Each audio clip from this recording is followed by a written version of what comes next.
We have the nuke. Get me, Haggerty.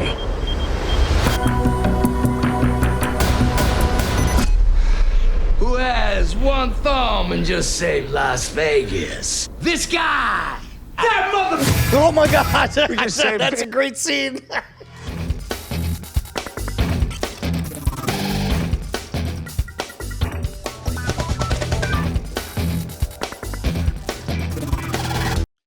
Welcome to Cordkillers Reckoning. The world of entertainment is turned upside down, and we're just trying to find out how to watch what we want, where we want, whenever we want.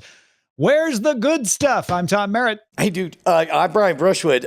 Bryce, real quick, before we introduce our guest, what was that, and why did it look instantly awesome? Yes, that was a trailer for Netflix's upcoming crime comedy, Obliterated. You take The Hangover, and it's a lot of The Hangover. They use the word The Hangover in the trailer. And Paul Blart, and you have this. It looks like a bunch of bomb disposal, like a special operations crew save Vegas, but then they have a crazy night out, and then they also have to save the day while they're hungover, all that sort of stuff. So that's coming to Netflix November 30th. I did not hear one thing I did not love about this project, except for the Paul Blart. Paul Blart's good movie. Well, if you can't decide whether you loved the trailer or hated the description of that, we have a third person to rule on the matter. Chris Mancini, welcome back to the show. Great to be here, guys. The trailer has everything I like as well, but also everything I've seen a lot of times before. Yes, right. Yeah, but I've noticed that things get an upgrade in my consumption mind when it's two things that are tired and old, but they're combined like chocolate and peanut butter in a novel way. And it can hit that weird sweet spot of like, I don't know why I like this. On paper I shouldn't, but I want to see this immediately. Yeah. Yeah, the trailer really does have that effect. Of course, Chris, you are White Cat Entertainment. You are its graphic novels. You are the embodiment of that entire enterprise. It's good to have you back. Great to be back. It's always fun to be here. There's a lot of chords to kill, as you know. So we'll be getting into that as well. So indeed. Looking forward to it. We have decided just last week, Chris, we decided that most of the chords are dead. And so at some point it's a bad look when we're still just hatcheting at the chords. Yeah. And it's they're sort of pulling us off the chords. Like the fight's over. So now we've brought a reckoning to the streaming companies of like, okay, you won, but are you going to be good about it? Are you going to be good winners? No, that's a quick answer. So yeah, exactly. That's what we're figuring out, Chris. Yeah, we're going to be sore winners is really what it looks like. That's a good way to put it. Exactly. And so we're left on our own in this post-apocalyptic landscape to find the good stuff. So let's go on a supply run. Supply run.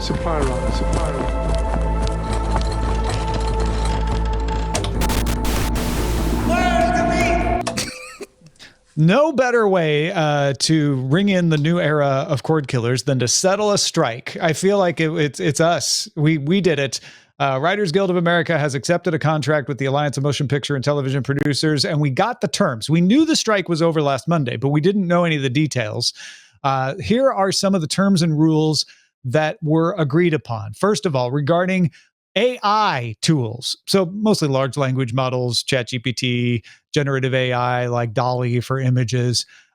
If AI tools are used to create material in a script, they can't be credited.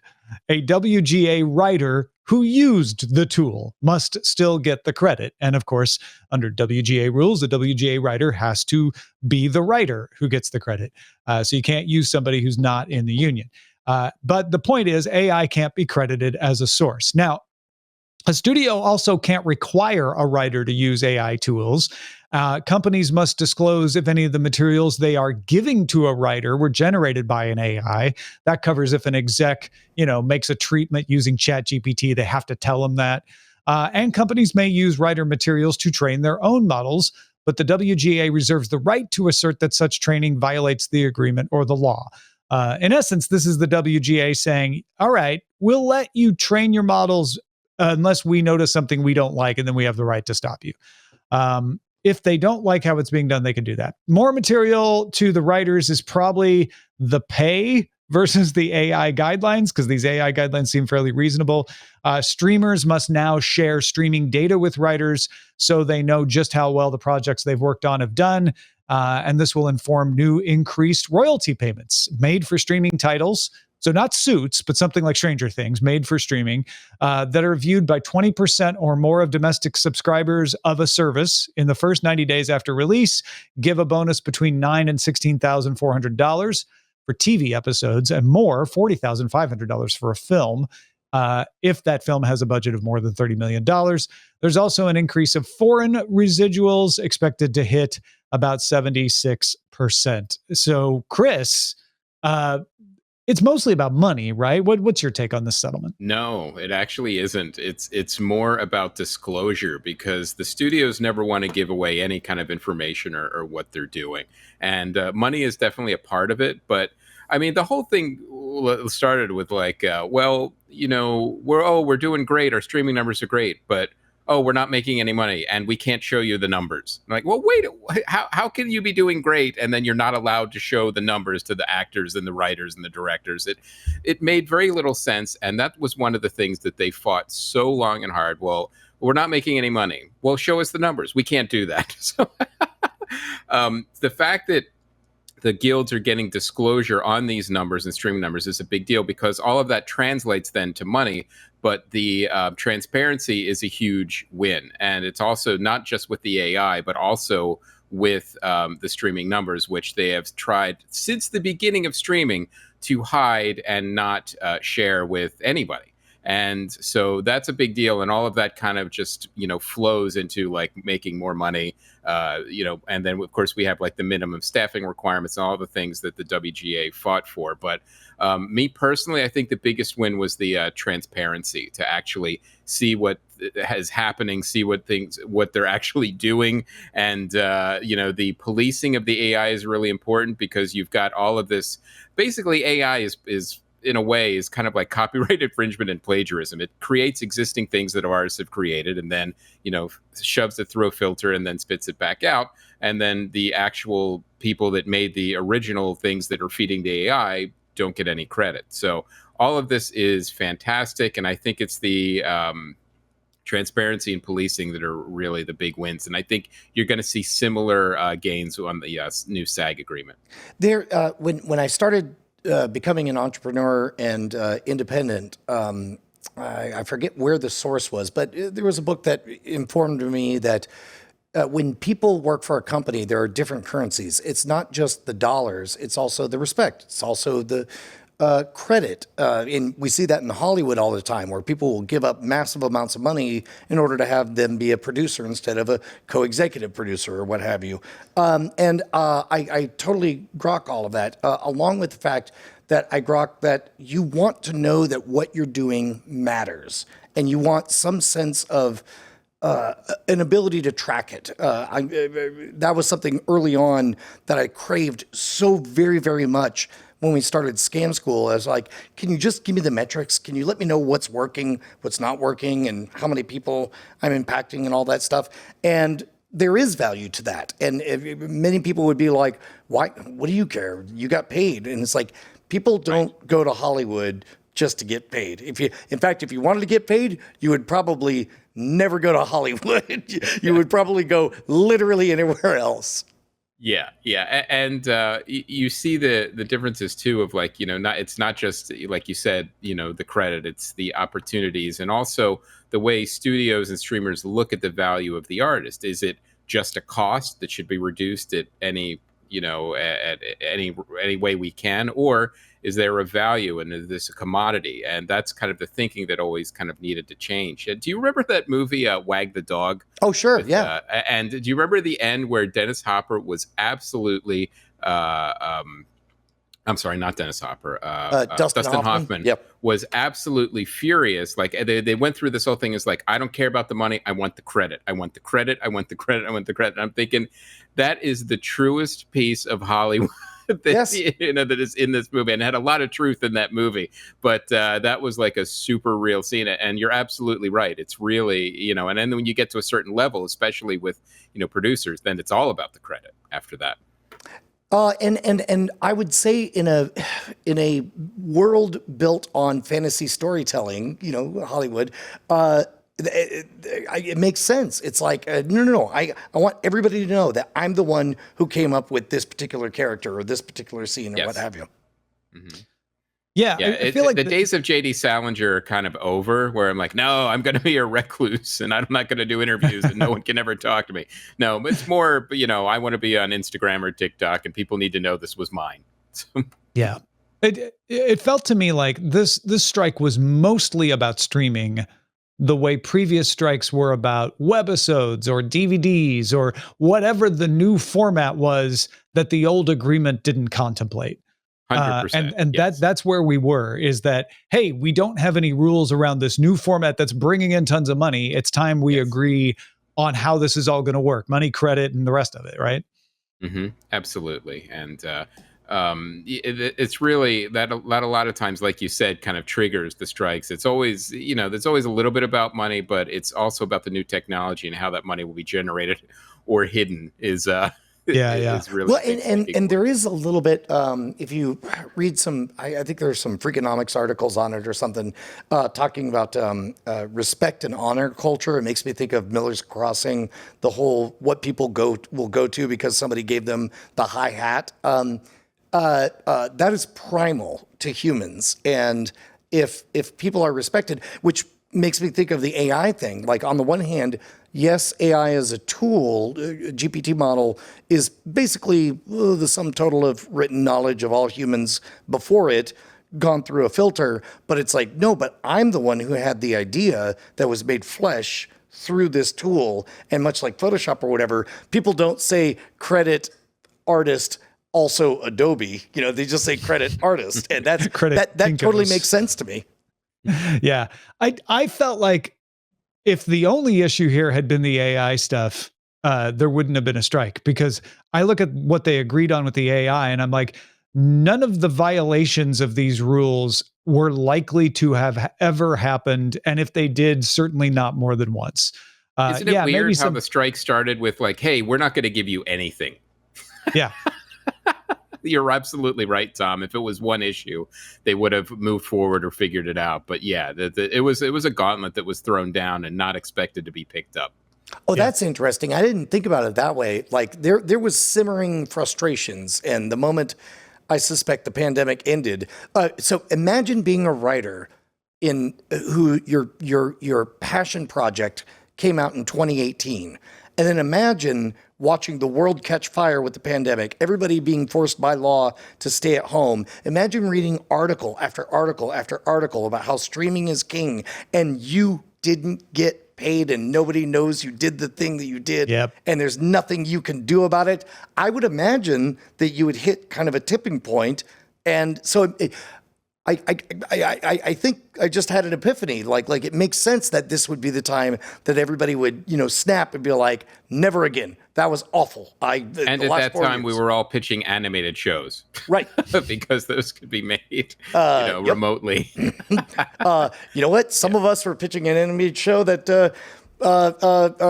got killed because of pressure from the WGA. Yeah. I have no idea who those people are, but I feel for them. I really, really do, Brian. So the other thing that we wanted to talk about as we get more details on the strike is the return of the shows that weren't happening. Now, a lot of dramas and things are coming out that were already in the bank. So we really won't see the gap in pre-produced stuff until later, as they try to furiously catch up with the lost time that they had here. So we'll update that as we find out what the schedules look like there. But the stuff that is done on a daily basis is back. Fallon, Colbert, Kimmel, Seth Meyers probably have all returned by the time you hear this. They're returning Monday night, October 2nd. John Oliver returns Sunday. The Daily Show's not coming back till October 6th. that's just a few days later, only because its schedule is a few days later. And it isn't coming back with a host, but it didn't have a host before the strike. So that's just picking up where they left off, where they're using guest hosts, right? Which also is probably tactically a smart play because it's a bit like when Iran was shooting mortars at the same time that was it Kobe Bryant that died in a helicopter crash, and one covered the other. So it's like they're going through their own. Oh, you like news coverage overlapping. Exactly. It's like you don't have enough mental bandwidth to follow both stories, so you go to the other one. So it's like this is good camouflage for the Daily Show to kind of suss out who their next host should be. And they have finally announced that they will pick a new host next year. They haven't given any clues of who they're favoring. There's a lot of speculation out there, but does sound like they're going to keep doing the alternating guest hosts until sometime in 2024. Well, we will not be doing alternating guest hosts. Brian and I are going to keep hosting this show as long as you keep funding the show. And the show is totally funded just by you, the person watching or listening right now. You know what? That's kind of why we call you guys our bosses. And now that I think about it, Tom, maybe we should alternate. Like you could be host and I could be a co-host, and we could flip hear it again constantly based on the whims of our bosses. It's great to be guesting on your show, Brian, and then next week it's vice versa. Yeah. This sounds like more work for me. Yeah. This sounds like more work for Bryce. The most important part is that people go to patreon.com. That's patreon.com/Cordkillers and keep us loud, live, and independent. We had a problem this week, Tom. Really? What was the problem? Well, I mean, as I am wont to do, I am asking our bosses to support us at various levels. We got an email from Endor who pointed out, gang, Patreon is being a little baby pants and not letting me change to $1.63 per episode, which is our current ask. Instead, it is setting my amount to a piddly and disgusting $1 no matter what I try. I hate them for this. I've submitted a formal request and expect that this be resolved post-haste. Hold fast. Andrew, I think we both know the solution here. Ladies and gentlemen, this month, we demand $2 per episode from our bosses. We are going to strike if it does not happen. We are negotiating with ourselves over this, and only you can keep the strike from happening. $2 per episode, patreon.com/Cordkillers. Fight for transparency. Also, Yes! all four of us have preemptively grown beards. That's right. These are our playoff beards. Wait, that doesn't, never mind. Let's move on to the search party.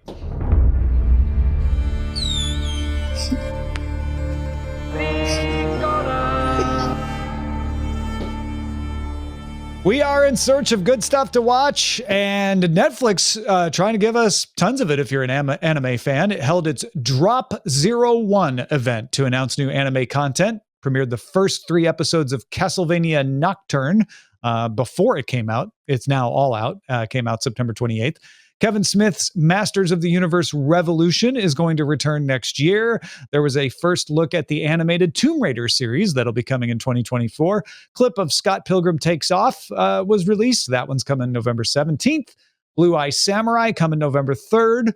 Far Cry spinoff Captain Laserhawk, a Blood Dragon remix coming October 19th. And a quick look at the 3rd chapter of Sonic Prime, as well as a new animated series based on Devil May Cry. All of that was announced in Drop 01. Bryce, I know you pay attention to this, right? A little bit. I think there's a lot. It's really interesting seeing these game licenses lean into animated. I think the risks are just really, really high with doing live action, it seems. Whereas with the animation, they have a pretty good sense. It'll look pretty good. The writing will be pretty good because they can animate. They don't have to. It's not even just animation. It's literally anime. It's that one specific style all these game licenses are being translated to. Yeah. I think it's fine. I think it's fine. Like, it means that the Castlevania series was good when it may not have been. I think this is good. This is good to me. I don't know. Chris, I already watched all of Nocturne. There you go. See? So I enjoyed it, and you know what the thing is that they're hitting that sweet spot of like, it's not surprising anyone. Like you don't watch like an anime Castlevania animated thing and then go, wow, this is nothing like what I expected. It's exactly what you kind of expect. It's bloody, it's ridiculous, and it's it's characters with wide eyes and killing vampires, and it's fun, and it's I enjoyed it. They're definitely guilty pleasures, and every once in a while it'll go the opposite. Like we were talking about, like One Piece, like that new live action One Piece is like huge, but the anime was crazy popular on Netflix too. That's true. Yeah, the only gap It makes in here no is sense, by the way. The anime or the live action, it literally makes no sense. I'm not sure. I think I liked the first couple episodes, but yeah, I think it is actually. I don't see enough White Cat Entertainment anime. That's my only problem here.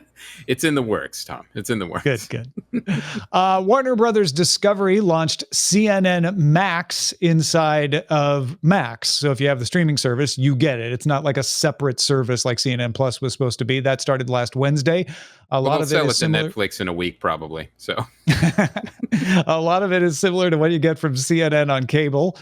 So you get Aaron Burnett out front, Anderson Cooper 360, The Source with Caitlin Collins. All of that is in there, just like it would be on cable. You also get morning shows, Early Start with Cassie Hunt, CNN This Morning, and you get some CNN international content. So Amanpour, One World and State of the Race with Katie Hunt.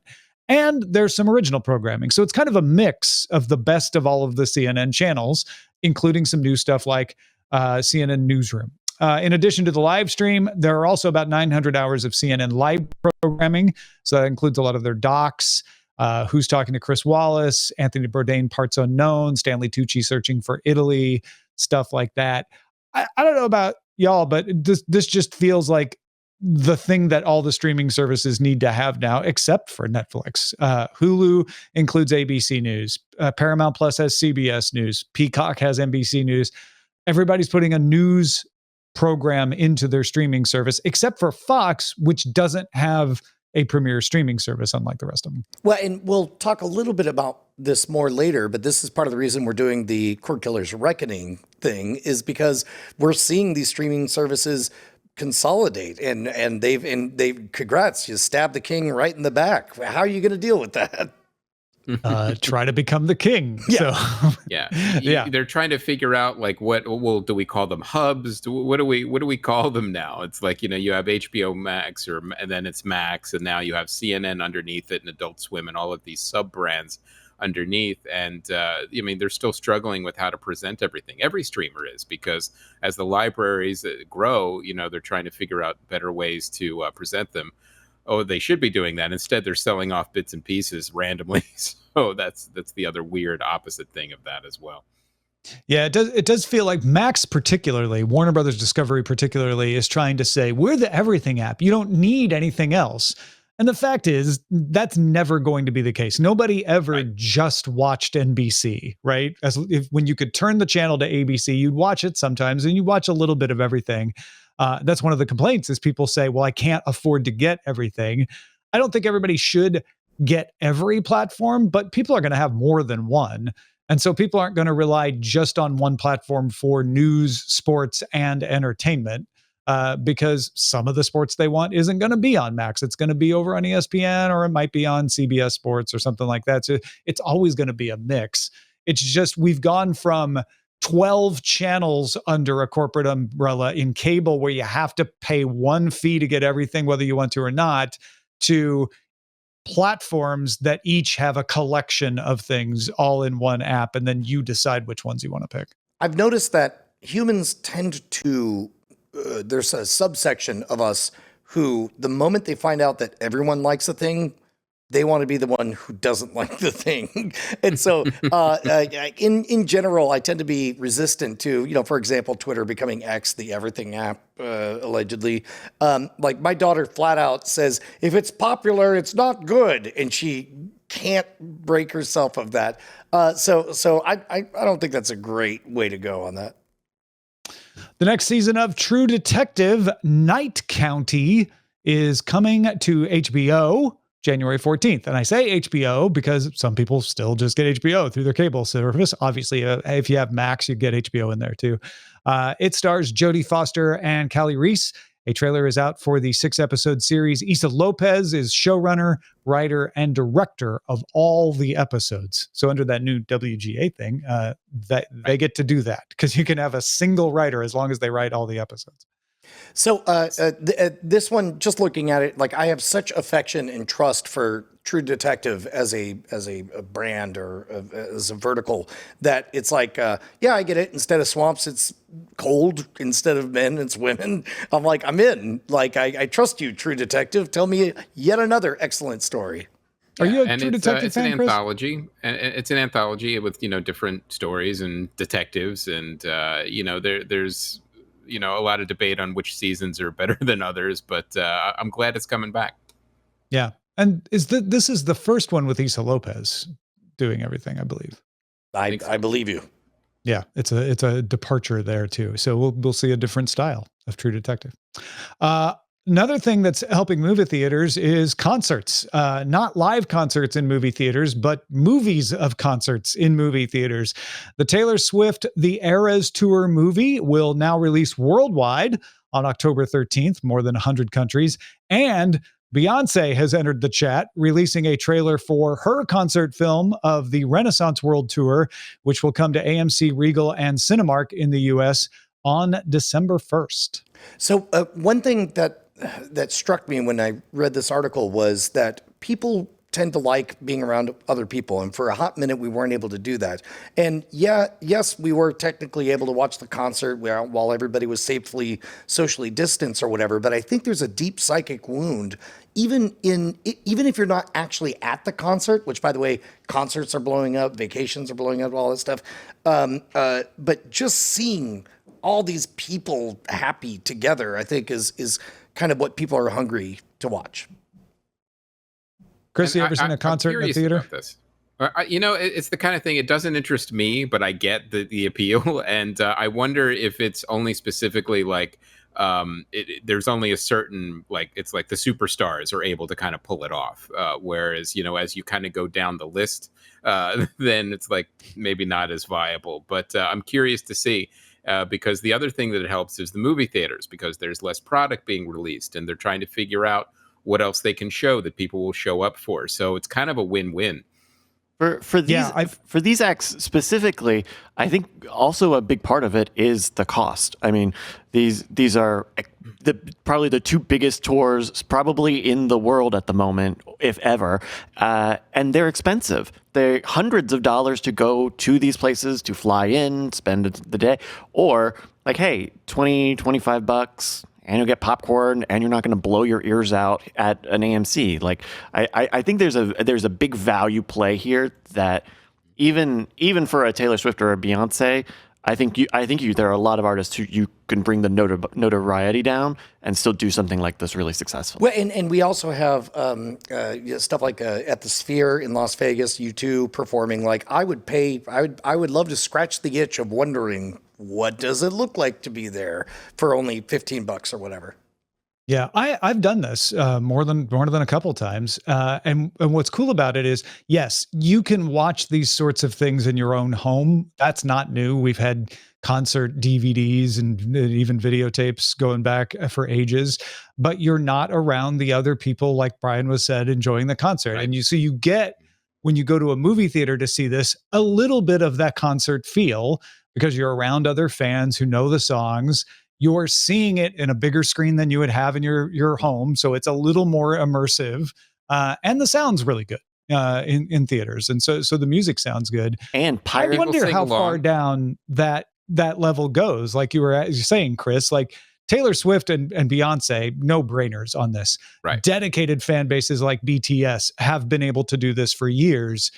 Yeah, what's the line under which, like, ooh, they're not enough to bring in enough people to the theater? Yeah, and I was curious too, like since you've been to these, like do people kind of sing along? Is it like one big party in the movie theater? Yeah, for sure. People are singing along just like they would at a concert. Probably a little quieter because we're all just we're used to being in a movie theater. But There's a bit a different set of rules and etiquette and modality. Yeah. What I suspect would happen would be if everybody's really into it, somebody might quietly be singing along, and then it might get a little bit louder. Kind of like the Yes. Rocky Horror Picture Show. Over thing. the course of the concert, I definitely noticed people like clapping a little louder, a little more, singing a little louder as everybody. It's cool. It's okay. Oh, it's okay. All right, great. Yeah.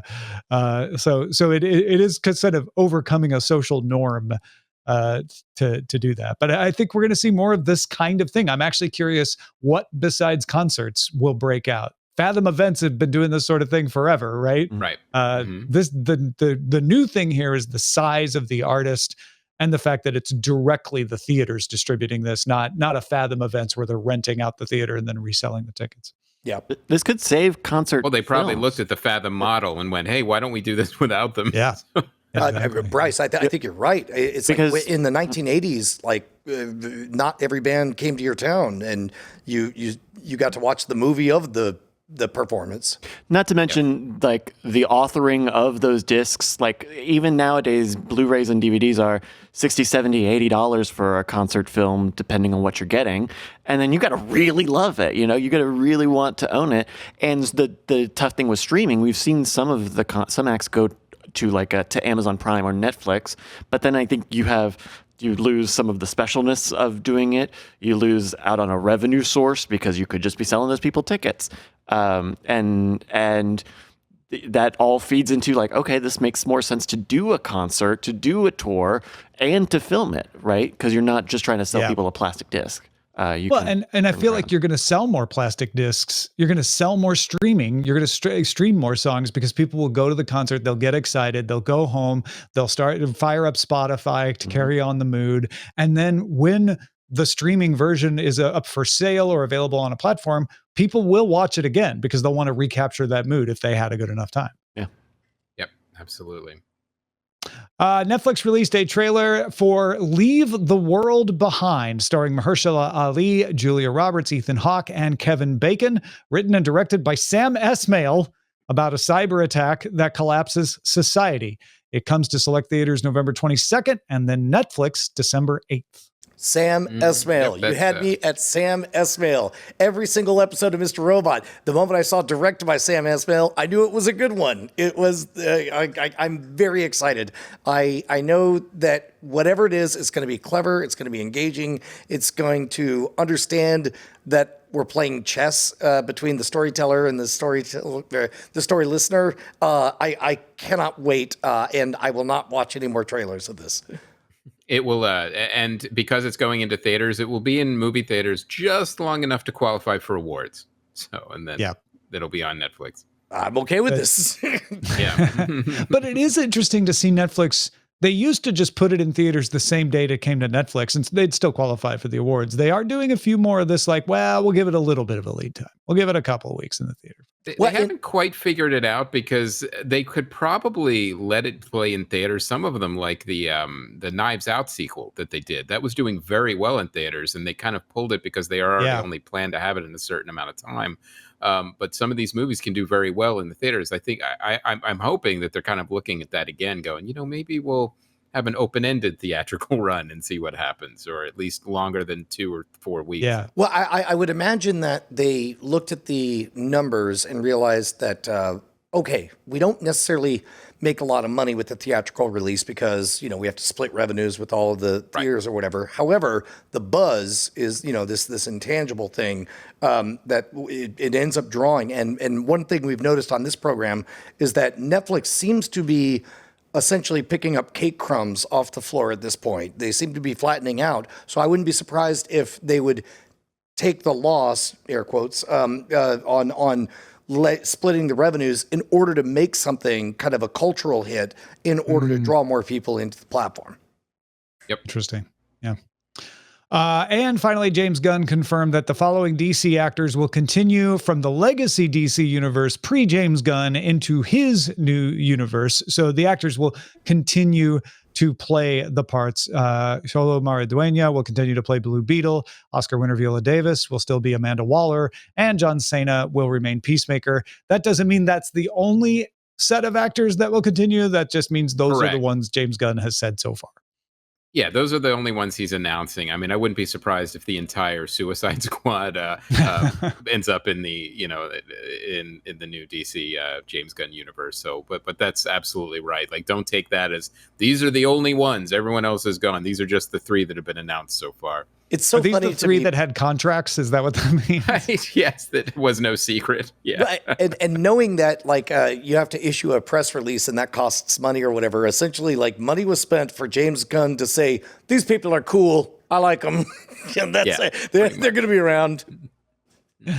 All right. As we continue to look for great things to watch, we always find a few gems of our own. So, Brian, find any buried treasure this week? Oh, my Most people want to know why they suddenly got rich. Buried treasure.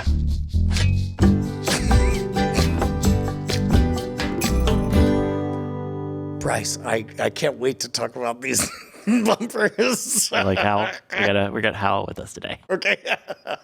But yeah, man. So I was doing some research trying to track down a single quote from A Clockwork Orange, and I ended up reading the entire novella and watching the movie. Did either of you two know that there are 2 totally different versions of the novella? One is a redemption story, and the other is the cynical ending that we've only known. No, I didn't know that at all. Yeah, I didn't know that either. Anthony Burgess, he released in England, there's 21 chapters. In America, they cut off the last total redemption chapter. And it was only in 1986 that they released the whole thing. But the version we got is what inspired the Stanley Kubrick film, which is excellent and thinly veiled pornography and lurid and cynical. It's remarkable. I didn't know that Anthony Burgess was raised Catholic and essentially, well, I believe he was agnostic. I'll have to double check, but he essentially was writing it as a morality play. It's C.S. Lewis plus rape. It was wild. Like, when I finally read for the first time the 21st chapter in the Audible performance, which is excellent, I was moved to tears, and the entire movie became wholesome to me. It was a truly remarkable experience. Anyway, so I'm going to cheat and give you both a book and a movie for mine, Clockwork Orange. Nice. Chris, what about you? Any buried treasure? I did. I found one as I was, recovering from the hip surgery, and I'm a child of the 80s, and I did a deep dive onto Disney Plus and found a movie called The Battle for Endor, which was a Star Wars movie that came out in the 80s. And here's the thing. I was a big Star Wars fan, grew up in the 80s. I have no memory of this movie at all. So I don't know if I blocked it out of my mind or if I never saw it. And it is one of those movies that you think, well, this can't possibly exist. Like, as you're watching it, it's one of those just weird movies that makes no sense, shouldn't exist, and has very little to do with Star Wars, with the exception of the Ewok costumes. And I'm watching, and I'm like, oh, well, this is a kid's movie. And at the beginning of the movie, this little girl's family is entirely slaughtered right in front of you. And she bonds with the Ewok. She finds Wilford Brimley, who's almost a wizard, maybe. And they find these brigands that ride horses somehow that end up on Endor. There's a castle, and then there's an evil shape-shifting witch. So it's like if the Lucasfilm gave basically the interns about $80 and said, you guys got to come back with a movie, and it may or may not go straight to DVD. We don't know, but Godspeed. And that's what was kind of made. And it is one of those things where your jaw is just down the entire time for watching it, and it's fascinating. I discovered this maybe 15 years ago when Netflix DVD mail was still new, and I was plowing through the catalog just looking for things. And so I just did a search for Star Wars and saw Battle for Endor. What the heck's that? Yes. And ordered it and watched it. I'm curious how you came across it. I was watching a bunch of Star Wars shows because I'm enjoying Ahsoka, and then I wanted to go back. Ahsoka is essentially Star Wars Rebels live action part 2. Yeah, right. Because it's all the characters in there. So I started rewatching Rebels to kind of like familiarize myself again with Ahsoka, and it came up as like, oh, you may also like. I'm like, what is this? I don't remember this at all, and that's what happened. I discovered it when it was advertised as the made-for-TV movie on ABC when I was a child. You watched it when it was new. That's Wow. And I rediscovered it when we had the main actor, the main child actor on our show, NSFW. And we got to talk about the experience of making this movie. If you want to dig into the archives, the main character is named Mace something or other. So we called him the original Mace. And I should go back and revisit that episode. But yeah, it is kind of bonkers. This is when George Lucas was kind of dialed out. He's like, do whatever. Just sell more toys, you know? Yeah. it's wild. There wasn't a to think lot Star of Wars quality anymore. control going on or supervision the making of this film. Speaking of quality control, before I get to my buried treasure, the Toy Story NFL game that we mentioned was going to happen happened. A lot of people talking about it. A lot of people critical of the technology not working great. But it seems like the kids loved it. Anybody watch it here? No, not me. I haven't seen it. I watched this clip. They put a little highlight reel of some of the moments, and I am impressed by the technology. It looks really well done. The real-time data looks fine. I heard there was a lot of things in the live that just didn't match up. Like the one play looked like an interception in Toy Story, but it was actually a complete pass. Stuff like that was happening. But the other thing that really struck me is I don't know who this is for. We've talked like Formula One. I've mentioned that Formula One has a kids that has tried doing a kids stream, and they kind of break open the sport for you a little bit. Like, hey, they're doing this. This is about to happen. Hey, look for this sort of thing. This was just an NFL commentator, but instead of saying it was happening in London, they would just say, in Andy's room, the Jaguars got a touchdown.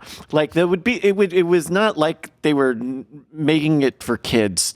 I think this is for dads. I think this is like for divorced dads. Like, hey, it's 9 a.m. You have a baby in your hands. You don't want to watch the game. You want to watch the game that we have put on for some reason at God early in the morning here, and it'll play Toy Story sounds, and it won't be that loud. But that's very different than making this for kids. Yeah, actually, Bryce, I think you absolutely nailed it. It's something that pretends to be one thing but is secretly something else. That's Right. very good. It's like a $400 Lego set. Yes. But also, it's like dad gets to watch the game. The kid gets to think they're watching a cartoon. Right. And they're both mostly happy. It's a compromise is what it is. It's like And they dad both gets what fall he asleep wants. before the end. Yeah. I mean, it probably is better. I don't know. Maybe that makes it make more sense. Like, why dumb it down for the kids? The kids who want to see this are not going to understand football, I don't think. And if they understand this, then you could just watch the regular anyway. All of a sudden, all of this makes more sense to me, Bryce. I think you just uncovered the Ark of the Covenant. Like, that's what they're doing, is they're letting dad watch the damn game, and they're letting the kids watch cartoons at the same time. It's the modified alternate broadcast of a carpenter. Is that what you're saying? Wait, I don't know what that means. That's the chalice from Ark of the Covenant. Oh, got it. Yeah. My buried treasure update on Only Murders in the Building. It's solid. I've caught up all the way. We fell behind when I was gone for a couple of weeks, but we caught right up and am enjoying it. Fun stunt casting. If you like Only in the Murders in the Building, I still stand by this is for people who already like it. This isn't, well, I didn't like it season 1. You're not going to like it anymore in season 3. But it's still really fun. And I'm watching a series on Hulu called Moving, which is about a world where people with superpowers are in hiding. We don't know why they're in hiding. We don't know who has been sent to assassinate them, but someone dressed as a sort of a FedEx driver is got a list of them and is popping them off. And their superpowers are apparently heritable. So they try to hide the fact that their kids have them. So one of the kids' power is that he can fly. But in reality, what that means is when he gets happy, he starts to float uncontrollably because he's a kid and he can't control his emotions. So his mom makes him wear weights to school. And he argues of like, no, I'm fine. I haven't had a thing in a long time. There's another girl who heals really fast and she tries to hide that when she gets in fights at school. This is a Korean show. It's less than an hour per episode. There's quite a few episodes in the series, but it's really, really good. So if it sounds good to you, check it out on Hulu. Again, it's called Moving. What's the meaning of actually the title of Moving? Is that because they're always moving around hiding, or is there another meaning to that? I'm actually only 5 episodes in. And so far, that's what I've gleaned is like they've had to move a lot, particularly the girl who heals. We don't really know what her dad's superpower is, but she talks about always having to move. And I imagine that's just going to unfold more as we go along. But she met the other kid that I was talking about who floats because she moved high schools right in the first episode. Okay. And also, it's very moving. Well, yeah, that's emotionally. Yeah. Bryce, what should we be on the lookout for? Hey, I got a pick for you. This is, you might have seen this in the top of the Netflix charts. It's a new mini doc series from Vice and Amblin Entertainment called Encounters. This is about people who see things in the sky, aliens and UFOs and the such. But it is these stories where many people have seen these sights at the same time. And so that's kind of the little twist on it is it's not just one person who saw something and like there were a lot of people who saw lights in Stephenville. And they all think it's aliens. Like that's a really, we do the Weird Things podcast and we're very skeptical about aliens and all. There's a lot of reasons things you think are aliens might be aliens. And watching this just made me go like, no, none of that and none of that. There's one part where the guy is like, well, we know it wasn't a military. We know it wasn't ours. Wait, how on earth would you know it's not a military? And we know it wasn't another military. So that only leaves non-human aircraft. Like, no, none of that. There's so many leaps. Anyway, it looks really nice. I think maybe it does glamorize this a little bit. I mean, they do like nice recreations of some of the encounters. They really give it a lot of production value. It's interesting. I believe that those people saw something. I believe they saw something that the F-16s were chasing. They proved that the F-16s were there. But it's not aliens. Anyway, Encounters. It's one of the most popular shows in the world right now. These are somewhat distant encounters, but they all happened at the same time. Yeah, they're mass encounters because it's all about multiple people seeing it. So mass encounters of the Catholic kind. Yeah. So if you hear someone talking about encounters, this is it. It's like the number 3, number 4 show on Netflix right now. Holy moly. There are 4 parts, 4 little stories, so it's not super long. But check it out. It's streaming on Netflix right now. If you've got something we should be on the lookout for, please email it to us. That email address is cordkillers@gmail.com. Thank you. I want to remind folks that I do a newsletter email every week in which you and I can have a conversation. I'm just telling you what's going on in my week, and then y'all can just email me right back to that newsletter, and we can chat. In fact, I'm having a great time because I talked in this past week's edition about the crazy parking warnings the Rose Bowl was giving before a concert that we went to on Saturday, to the point that it almost felt like they were trying to talk us out of going at all. Like, they're like, you can take an Uber there, but you can't get picked up. You want to get picked up, you got to go this other place. It was wild. We did make the concert. The parking didn't end up being that horrible, but maybe it worked. Maybe it was because we were warned and did all the right things. But I'll be following up because some people asked like some questions. I'll be following up with answers to their questions on the email and telling what happened in the concert, as well as all the other stuff that I do every week. So you can get that at freetomnewsletter.com. and then go read it on your new Doghouse system. I was about to say, some people out there are like, how will I read it? And also, how am I consuming this podcast right now? I have no computer. Well, head on over to doghousesystems.com/rogue, spell it right, ROGUE. You'll get an extra little something, and you'll be slowly repaying our debt to them, because that is what we run the show on. There's more news out there as we search for good things to look for and look at. So let's start scanning the horizon. Send a scanning to avoid. Scanning the horizon!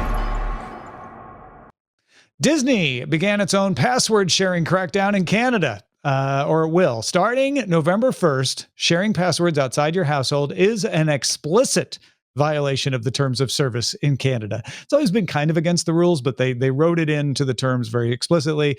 The subscriber agreement says Disney may, quote, analyze the use of your account, and if it finds you not in compliance, could limit or terminate your account. It also uses the phrase, unless otherwise permitted by your service tier, which implies that maybe Disney might add the ability to pay to add someone from out of your household, but no word on that yet. So for reasons we'll unpack tomorrow on Great Night, I went to Epcot, and boy, oh boy, is Disney really, really good at excellent communications and secret languages. And I was thinking a little bit on how they might couch things in a way that nudges people to giving them more money. Like Netflix is like, hey, you're sharing your passwords. That's not allowed. Knock it off.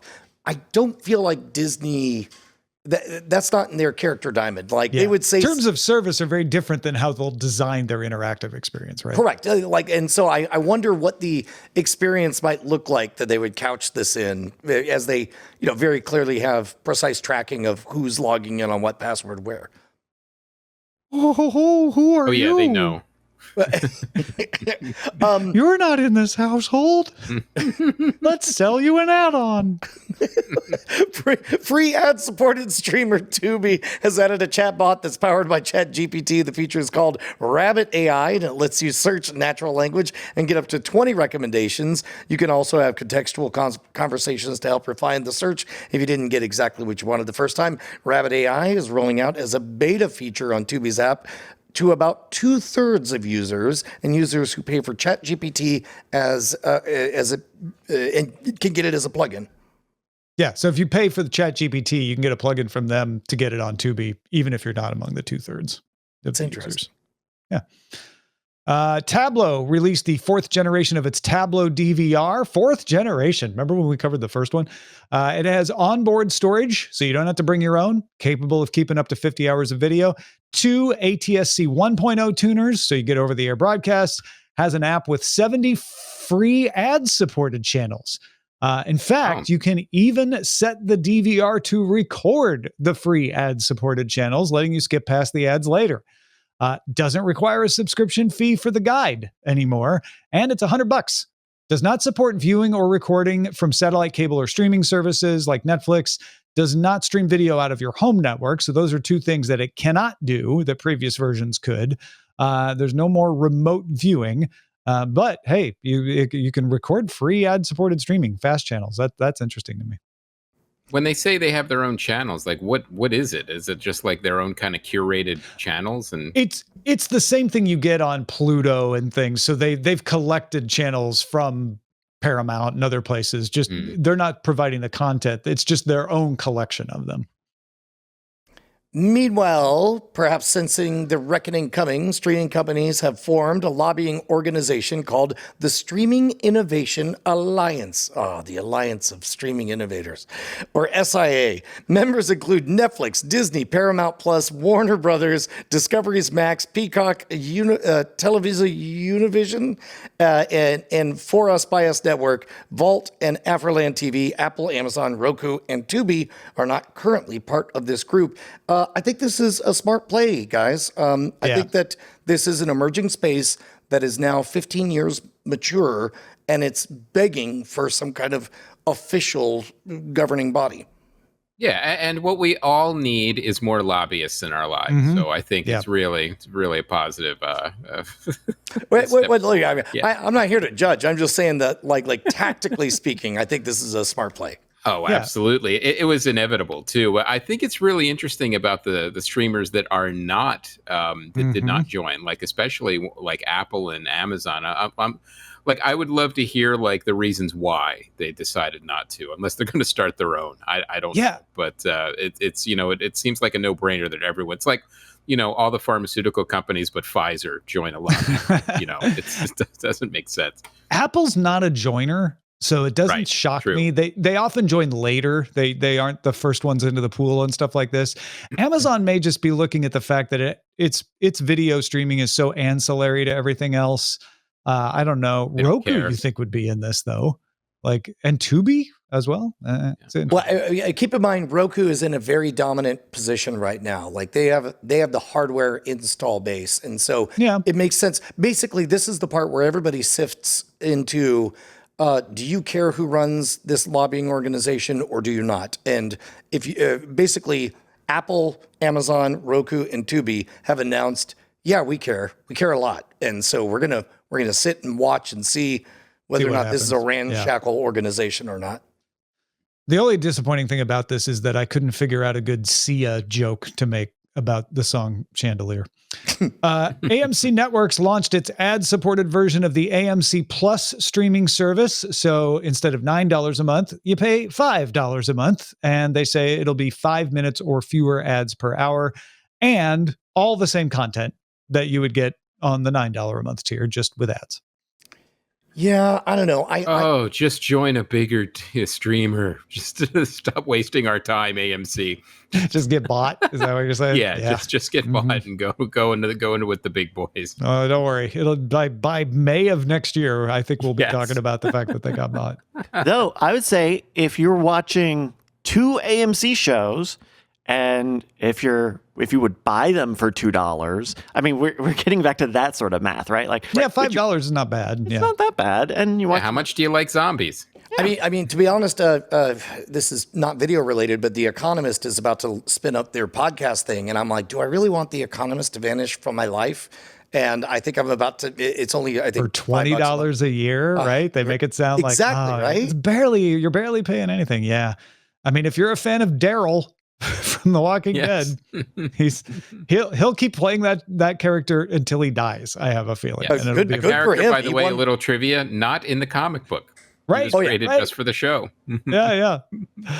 And a quick note, the LG does not plan to support ATSC 3.0 in its TVs next year because of uncertainty over patents. ATSC 3.0, also called Next Gen TV, is broadcast television's bid to bring 4K HDR, Dolby Atmos audio, and more interactive elements to technologies like DRM, which we all love, and over-the-air broadcasts. Vizio and TCL have also decided to not support it in their TVs. Great. So no HDMI cables will work at all after that. Well, this is over the air, so it would be over your antennas, and then your HDMI cables would not work. ATS3, we've talked a little bit on this show. I feel more and more like ATSC 3.0 is like cable card. LG was one of the biggest supporters of it. They already sell LG TVs that support it in the past 2 years. The fact that even LG, who wants to support it, can't figure out how to get past the patent lawsuits now. And the fact that most people are like, I mean, sure, I guess it would be cool if I were to be able to get over-the-air broadcasts on my phone, which is one of the things ATSC 3.0 could do. It could be broadcast to phone antennas. Qualcomm has it built into their chip. But I don't know how many people are really going to care when data coverage is as good as it is these days. I mean, we'll see. I may be proved wrong, but no, I think you're 100% right, and it's so wild because some people may not even remember the panic over net neutrality, and here we are in a world where you can get broadband through so many different ways. It doesn't feel like we need legislation for any of that stuff. And again, this is an over the air that might just get completely disappeared if no manufacturer supports it. Correct. Yeah. Which would be a bummer. And leaving us on ATSC 1.0 until over-the-air use just dwindles to nothing, which would be no 4K over the air. I don't know. It just feels like the need for it will expire before they get their act together. I agree. To make it worthwhile. Yeah. Speaking of net neutrality, by the way, they're bringing that one back. Oh, under The FCC. in what context? The FCC chair announced that they will introduce a notice for proposed rulemaking to reimpose the net neutrality open internet guidelines as put forth under Tom Wheeler that were overturned by the previous administration. So the ping pong that I predicted is definitely happening. Nice. Then as soon as someone else gets into the White House, it'll go the other way. Yeah. All right. That's enough of our chatter. Let's hear what you're chattering about.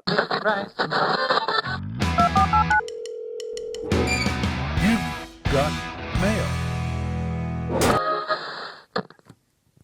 Nate says, hi. Hi, Nate. What's the real difference between recasting Rick and Morty versus using AI as voice actors? Why is one considered okay, but the other isn't considered okay? Sorry for the dumb question, Nate. Nate, no such thing. It's a great question. What's the difference, Brian? Well, to be honest, I think Chris could probably explain this better than me. But as I understand it, being replaced with a robot turns out makes the WGA a little bit prickly and actors and so on. More SAG.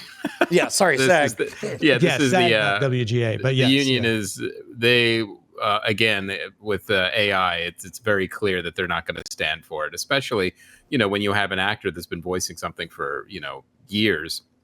And then you also have, and then all of a sudden you're not going to pay an actor to voice that character after that. I mean, but one of the most egregious things is, what they were trying to do with background actors is, like you have like a lot of background actors in all of these different movies and TV shows. They wanted to pay a background actor once and then just use them in perpetuity for any specific show or movie that they wanted in forever. So SAG is very specific on you use an actor, you hear a voice, you pay a human. And so that's going to be pretty much across the board. Well, and on top of that, I have a feeling we'll get something similar, which is, you can use AI to voice Rick and Morty or anything else all day long. Here's the royalty schedule for it. Here's ultimately how that actor a gets paid. human needs to be paid for it. Right. Yes. And that's going to be the keep in mind also, Adult Swim is doing a real careful PR dance around the reason for the swapping. And they definitely don't want to be left holding the bag saying, whatever, robots, we got it. Like there's kind of a good look to it. I think there's another question here from Nate, though. I'm going to guess, which is, sure, somebody gets paid, but why is it okay to replace Justin Roiland with someone who sounds like him? Well, isn't that part of it also the same? The problem is in the PR of it all. There are many reasons why that happens. And you guys know there's some controversy there. Well, let's take the Avengers. It's like Tony Stark is not a person. It's a team of people who enhance and de-age and set up the CG armor and all that stuff. But when the credits roll, you don't want to see all of that. You want to see one name. Yeah, ultimately, we like other humans. And that's what they have to do. And that'll be part of the PR push for the show is revealing if I the could voice try of to Rick. separate the controversy over why he's not doing the voice anymore, I think what Nate's wondering is like, okay, but if anybody's voice gets replaced by somebody who sounds like them, is that fair? Shouldn't that the person who created that voice in the first place get something, even if it's another person doing it? No, in the contract, this is the reason everybody has to hire a lawyer or have an agent or whatever, is because the contracts have a bunch of coded language. There was one time I signed a contract and there was a little itty bitty bit of boilerplate that said, yeah, anything you do, we own all of the intellectual property. And then not really knowing what that meant, I performed my full magic show on their platform. And later on, there was a TV opportunity and I said over, I'm like, oh, I don't know, this is what the contract says. And the guy says, you do realize you just signed away the entire rights to your entire stage show. And I was lucky enough that everybody was cool, but like, that's what we're dealing with here. Read the fine print. Yes. Yeah. But yeah, and a lot of actors, they have agents and lawyers, but that these contracts can be very, very tricky. So it's always good to have it reviewed by a professional. And sometimes this stuff is above board. You hire a voice actor and you say, look, you're going to do the voice of this character, but we reserve the right to replace you with a different voice actor, and you can't sue us for the characterization. 100%. I mean, it's not just creative and producer decisions. It's also, studio decisions where, like, and also what happens if the actor dies and then, the character in the show keeps going. You have to, find somebody to replace that character. So all of those contracts have those stipulations and riders in them that I hate to say it this way, but everybody is replaceable. So I mean, and to be honest, they should be. I would be sad if there was just no more Kermit the Frog because Jim Henson's dead. Who's going to voice it now? That's it, right? So I think, Nate, this is a really good question. Thank you for sending this. I think it's not that AI isn't okay and replacing is. It's that we have systems set up to deal with replacing a person and who gets the credit and who gets paid. We don't have that yet for AI voice actors. So we need to create what those rules are going to be. Yeah. And they're different rules because the AI doesn't have the same presence as a human being, at least not yet. So Tom, you brought up a really good, we got a lot of emails of people worried that Spoilerin Time was going away. You brought up the fact that we should address that on Spoilerin Time. So if you're listening to this program, make sure to listen to Spoilerin Time where we'll address all of that. It's not going away. And if you're, I hope you're getting used to the new names of segments. I certainly am. So I'm getting I hope you're getting used to the new way of thinking about stuff, which is that the chords are kind of dead. But the companies that replace them, it's time for a reckoning. What are you doing with what you won? So thank you for coming along in this evolution of Cordkillers with us. And thank you, Chris, for joining us. What are you working on these days?